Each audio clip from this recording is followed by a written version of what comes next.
Today's video podcast idea came from a discussion I had with a top agent who ran into a contract interpretation issue. As you know, I am pretty black and white in my interpretation of the contract, but sometimes there are good arguments on both sides. This podcast is just to share the debate and try to help you avoid disputes between sellers and buyers based on the differing interpretations of a particular provision. As a little background, when I served on the broker-lawyer committee of TREC, smart homes were those homes that had the security system and doorbells tied to the landline phone. Clearly things have changed, and there are so many features of our homes like lights, heating and air, and sound that we run through technology. In an effort to address these advances, additions were made to our promulgated contract over the last couple of versions. For example, added to the list of property items that are conveyed under our contract, unless excluded, of course, are security systems that are not fixtures. We have long required security and fire detention equipment that are permanently installed and built in to be conveyed as part of the property under paragraph 2B of the contract.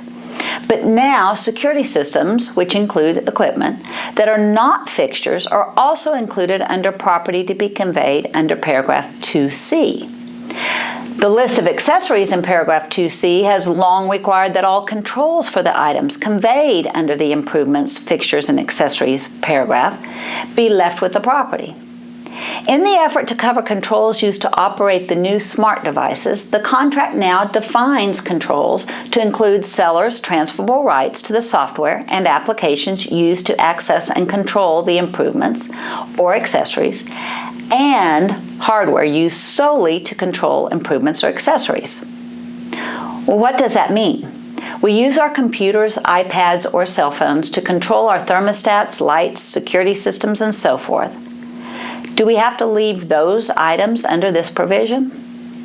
No, it was not intended that such personal devices like cell phones and computers have to be left with the property, and the broker-lawyer committee tried to make that distinction by requiring that only the hardware that was used solely to control those smart devices had to stay with the property.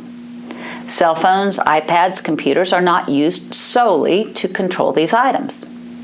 The debate, which is topic of this podcast, is whether standalone amplifiers used to control built-in speakers left at the property remain with the property.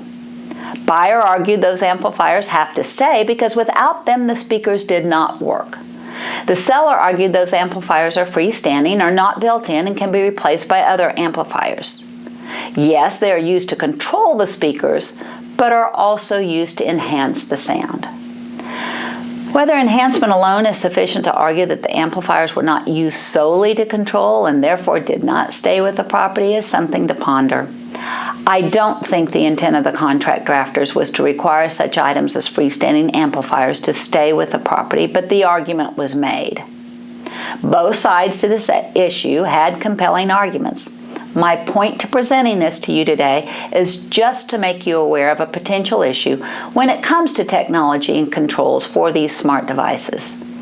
The best practice is to address this potential issue during contract negotiations and then document your agreements. Allegiance Title and its brands XL Title and Aggieland Title are available to provide the service you deserve on your next closing. See you at the closing table. Thank you.